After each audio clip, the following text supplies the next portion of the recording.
মুখার্জিদা, আমি উমা। একবার দরজাটা খুলুন দাদা। মুখার্জিদা, আমি আমি সত্যি খুব বিপদে পড়ে গেছি।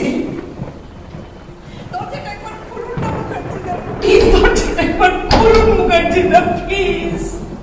উমা, তোমার মুখার্জিদা বাড়ি ফিরে শুয়ে পড়েছেন, ভীষণ ক্লান্ত। তুমি বরং কাল সকালে এসো। সভাপতি মুখার্জিদাকে একটু প্লিজ ডেকে দাও।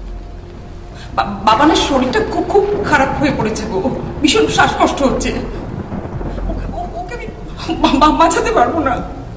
প্লিজ প্লিজ মুখার্জিদাকে একবার ডেকে দাও। শম্পা বৌদি, প্লিজ মুখার্জিদাকে একবার ডেকে দাও। বললাম তো উনি ঘুমিয়ে পড়েছেন। তুমি ফ্ল্যাটের অন্য কাউকে বলো। দেখো, এখানে চিৎকার চেঁচামেচি করো না, যাও।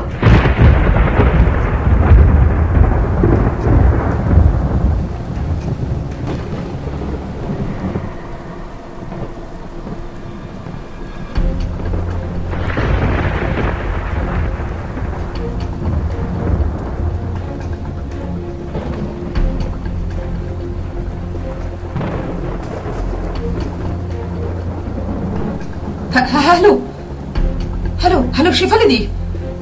শেফালিদি, আমি উমা। উমা বলছি। হ্যালো মা। হ্যাঁ বলো। দিদি, দিদি তুমি তুমি কি নার্সিং হোমে আছো দিদি? না, আজকে তো আমার অফ ডে, আমি তো নার্সিং হোমে যাইনি, আমার তো ডিউটি নেই আজকে। দিদি, আমি ভীষণ বিপদে পড়ে গেছি দিদি। বাবানের ভীষণ শ্বাসকষ্ট হচ্ছে। আমি আমি ঘরে যা যা ছিল তার সেগুলো দিয়ে চেষ্টা করেছি, কিন্তু কিন্তু কিছুদিন কিছু হচ্ছে না। যে আমার আমার ভীষণ ভয় করছে। তুমি কিছু একটা করো দিদি, আমার আমার ভীষণ টেনশন হচ্ছে। আমি তোমার ছেলেকে নিয়ে গাড়িতে করে এসো নার্সিং হোমে, আমি আসছি। এই এই ঝড় জলের রাতে কোনো কোনো ড্রাইভার আসতে চাইছে না দিদি। কোনো অ্যাম্বুলেন্সও তো পাচ্ছি না। তুমি তুমি কিছু একটা করো দিদি, তাহলে আমি বাচ্চাটাকে বাঁচাতে পারবো না। তুমি কোনো কিছু চিন্তা করো না, আমি ডক্টর বিশ্বাসকে বলে দিচ্ছি, উনি আছেন, উনি সব। হ্যালো হ্যালো শেফালিদি। হ্যালো। হ্যালো।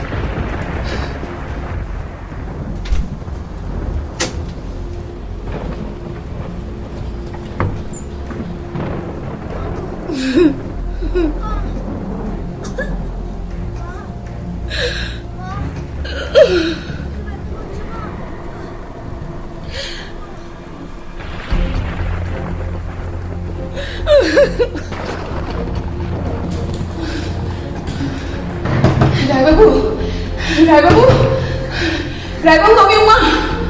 উমা বলছি। রায়বাবু, রায়বাবু, আমার ছেলেটা ভীষণ অসুস্থ হয়ে পড়েছে। ওকে ইমিডিয়েটলি নার্সিং হোমে শিফট করতে হবে। আমি গাড়িটা নিয়ে যাওয়ার মতো কোনো ড্রাইভার পাচ্ছি না। আপনি আপনি আমাকে একটু হেল্প করবেন রায়বাবু? এত রাতে কোথাও যাওয়া আমার পক্ষে সম্ভব নয় উমা, তুমি মুখার্জিকে বলো। উনি আসতে চাইছেন না রায়বাবু। আপনি আপনি প্লিজ আমাকে একবার একটু দয়া করুন রায়বাবু। বাচ্চাটাকে নিয়ে আমি খুব অসুবিধার মধ্যে পড়ে গেছি, তো একটু একটু দয়া করুন রায়বাবু।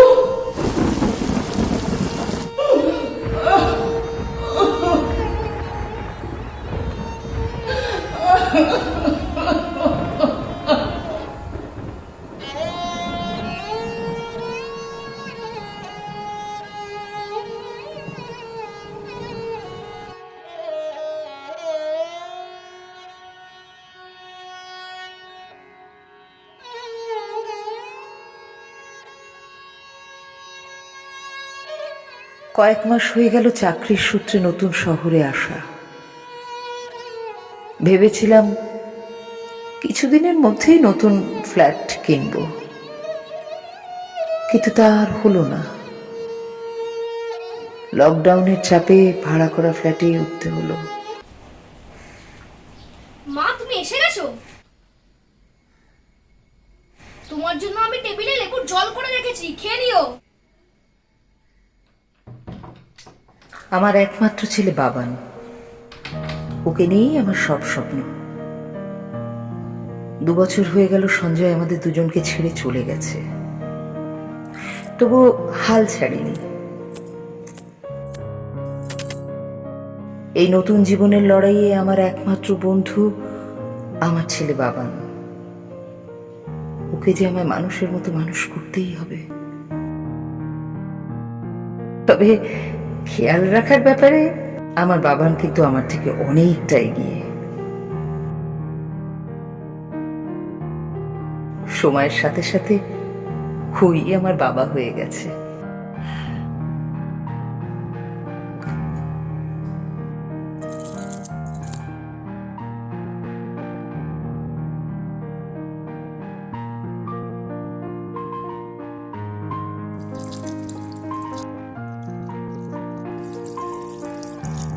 শুকনো খসখসে চোখে আজকাল আর স্বপ্ন আসে না। বহু ব্যস্ততার ফাঁকে অজান্তেই যেন হারিয়ে গেছে সব দিগন্তলীন মাঠের ওপারে। ফিরে কি আসবে তারা, যদি সঙ্গ দিই অবহেলার শেষ বেলায় এসে? মা, তুমি আজ হঠাৎ এই গাছগুলোতে জল দিচ্ছ কেন? কি করি বলতো বাবান, আমি এত ব্যস্ত থাকি যে ওদের জন্য কোনো সময় বের করতে পারি না। দেখ না গাছগুলো কেমন মরে যাচ্ছে। দেখবে মা, তোমার হাতের জল পেয়ে এরা ঠিক বেঁচে যাবে।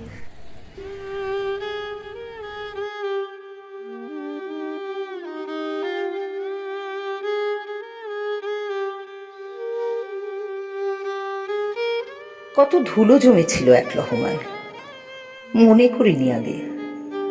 অকারণ অনিচ্ছার আলসেমিতে ময়লার আস্তরণগুলো আজ আমাকে থেকে হাসে যায়, বলে বুঝলি পরে, আসলে তবু বেলা শেষে।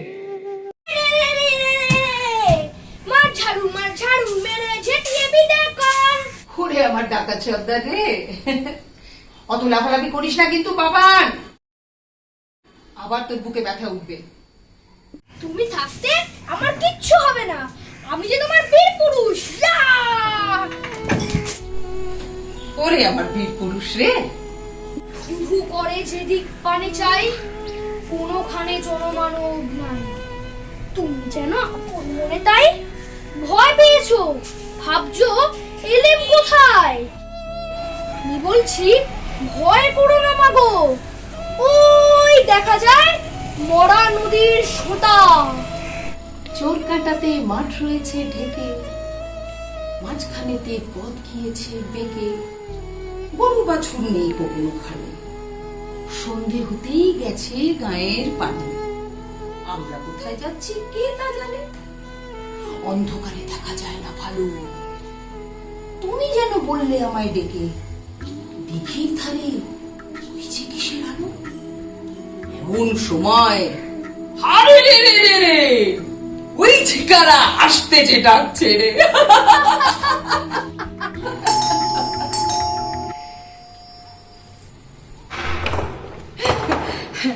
হ্যাঁ বৌদি বলো। ফোনটা ধরছো না কেন? ফোনটা কোথায় থাকে তোমার? ও হ্যাঁ, ফোনটা আসলে ভেতরে ছিল, আমি সাইলেন্ট বুঝতে পারিনি। বলো না কি বলবে বলো। দেখো মা, এখন যা পরিস্থিতি, সেই অবস্থায় একজন ডাক্তার যে কিনা রোজ নার্সিংহোমে যাচ্ছে, করোনা রোগীদের দেখাশোনা করছে, তাকে আমাদের ফ্ল্যাটে থাকতে দেওয়া আমাদের পক্ষে যথেষ্ট বিপজ্জনক। মানে তুমি নিশ্চয়ই বুঝতে পারছো যে আমি কি বলতে চাইছি। মানে এসব কি বলছো তুমি? দেখো, আমাদের যে ফ্ল্যাটের কমিটি রয়েছে তারা ঠিক করেছেন যে তোমাকে এই ফ্ল্যাটে আর থাকতে দেওয়া যাবে না। মানে তাহলে আমাদের মতো ডাক্তাররা যাবে কোথায়? দেখো উমা, এটা আমার একার সিদ্ধান্ত নয়, আমাদের যে ফ্ল্যাটের কমিটি রয়েছে এটা তাদের সকলের সিদ্ধান্ত। তুমি রোজ করোনা হসপিটালে যাচ্ছ, সেখানে করোনা রুগীদের দেখছো, এখানে থাকা মানে আমাদের বিপদ ডেকে আনা, তাই তোমাকে এখানে আর থাকতে দেওয়া যাবে না। আমি যথেষ্ট প্রিকশন নিই, আমি জানি আমাকে কি করতে হবে, আমি যথেষ্ট রেসপন্সিবল।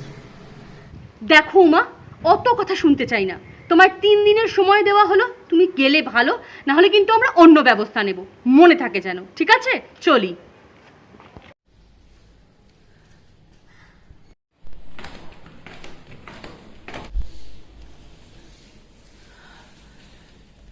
বৌদি, বৌদি,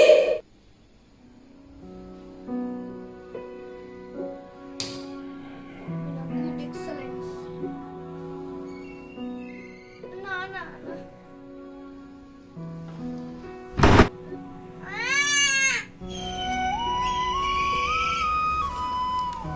সময়ের টানে আকাশ চিরেছে স্বপ্ন সাথী পাখির দল, অন্ধ ঝড়ের উস্কানিতে ভাঙে তাদের আশার ঘর।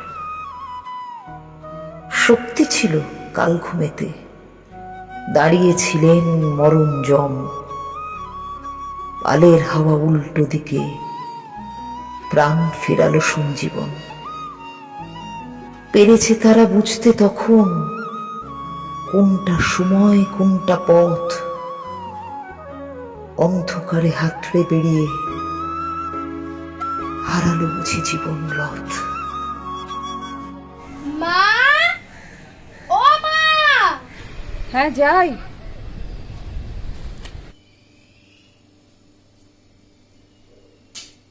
আচ্ছা মা, রামচন্দ্র তো নিজেই ভগবান ছিলেন, তাহলে লক্ষণকে বাঁচানোর জন্য হনুমানকে কেন সঞ্জীবনের বুটি আনতে হয়েছিল?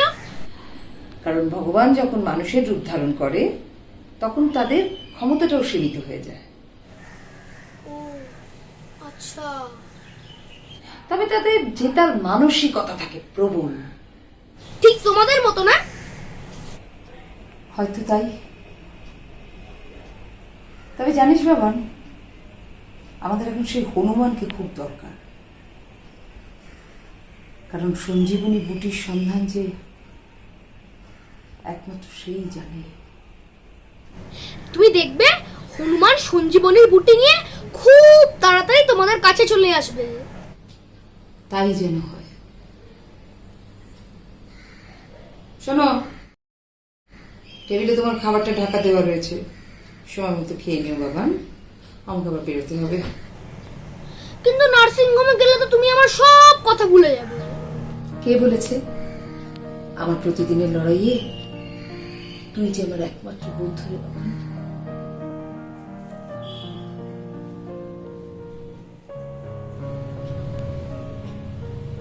তবে ওদের সকলের মধ্যে আমি যে তোকে দেখতে পাইনি বাবা। বেশ, তুমি ওদের জিতিয়ে দিয়ে তাড়াতাড়ি চলে এসো।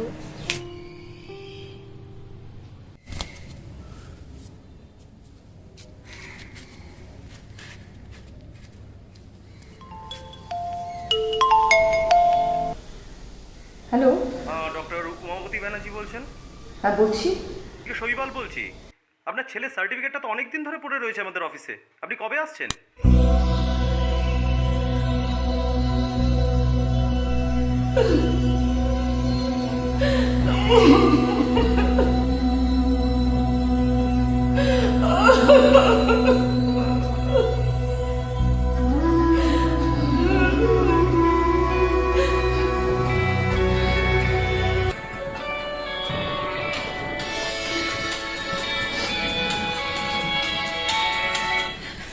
আমি তোমার ফ্ল্যাটের সামনে অ্যাম্বুলেন্সে পাঠিয়ে দিয়েছি। তুমি কিন্তু বাবানকে নিয়ে সোজা নার্সিং হোমে চলে এসো। কি বলছো? অ্যাম্বুলেন্স অ্যাম্বুলেন্স এসে গেছে? থ্যাংক ইউ শিবানীদি, থ্যাংক ইউ ভেরি মাচ। আমি আমি এক্ষুনি বাবাকে নিয়ে আসি, আমি এক্ষুনি বাবাকে নিয়ে আসছি। থ্যাংক ইউ শিবানীদি, থ্যাংক ইউ। বাবান অ্যাম্বুলেন্স এসে গেছে, আর কোনো চিন্তা নেই, আর তোর কষ্ট হবে না, এক্ষুনি তোকে নিয়ে যা।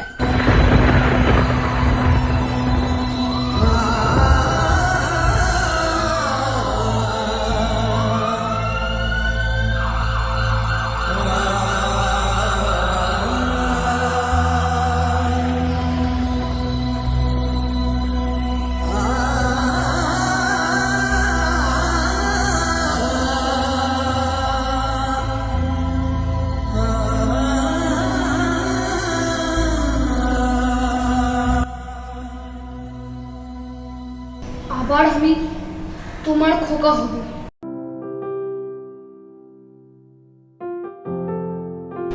গল্প বলো, তোমায় গিয়ে কব, তুমি বলবে দুষ্টু ছিলি কোথা? আমি বলবো না সে কথা। তুমি দরজাটা বন্ধ করে দাও মা, না হলে যে তুমি জিততে পারবে না। দরজাটা বন্ধ করে দাও, তোমাকে জিততেই হবে।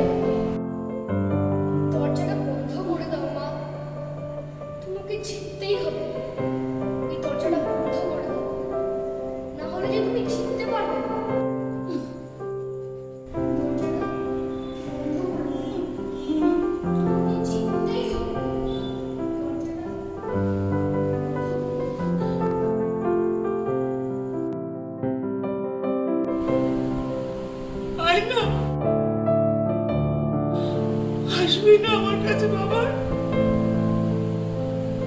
একবার মা বলে ডাক বাবা,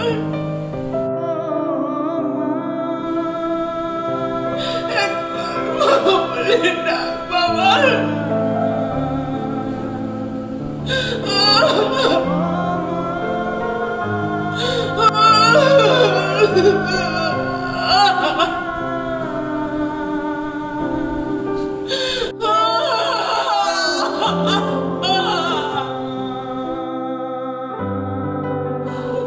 হ্যালো হ্যালো ম্যাডাম, হ্যালো, আপনি কি শুনতে পাচ্ছেন?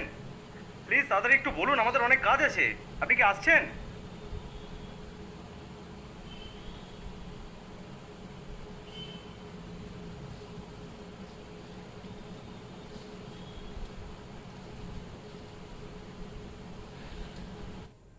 ডক্টর উমাবতী বলছি। যেদিন সব সন্তানকে জিতিয়ে দিতে পারবো, সেদিন নিজের সন্তানের কাছে হেরে যাওয়ার সার্টিফিকেটটা ঠিক নিয়ে আসবো। এটা শুধু একজন ডাক্তার নয়, একজন সন্তানহারা মায়ের শপথ।